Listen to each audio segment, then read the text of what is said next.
Isifo sephepha ne-COVID-19. Isifo sephepha sibangelwa yintsholongwane ebizwa ngokuba yi-Mycobacterium tuberculosis. Sibekho kwiminyaka emalunga newaka. I-COVID-19 yenziwa yintsholongwane ye-corona entsha, i-SARS-CoV-2. Iqale ukusasazeka kwihlabatha ngowama-2020.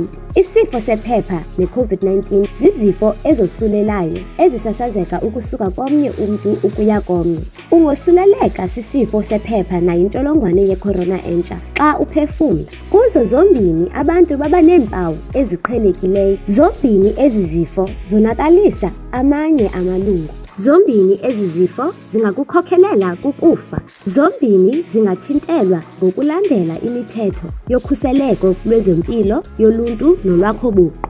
Ukuhlola nokuvavanya kuphucula iziphumo zazo zozibini ezi zifo. Kodwa kukho izahlukano ezithile ezibalulekileyo phakathi kwazo. Isifo sephepha nentsholongwane ye-corona entsha zisasazeka emoyeni, ngokukhohlela, ukuthimla, ngokuthetha, ngokucula okanye ngokuhleka. Intsholongwane ye-corona nayo isasazeka xa ubamba ubuso bakho, impumlo okanye umlomo emva kokubamba imiphandle apho intsholongwane ye-corona iwele khona.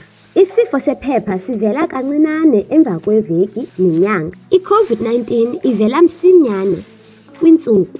Abantu abanesifo sephepha baziva begula kwaye babe neempawu ezibonakalayo. Abantu abane-COVID-19 bangaziva bephilile kwaye bengenazimpawu. Isifo sephepha sisasazwa ngabantu abaziva begula. I-COVID-19 isasazwa naxa abantu bengenazo iimpawu.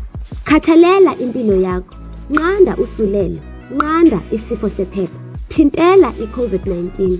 Impilo zethu zisezandleni zethu.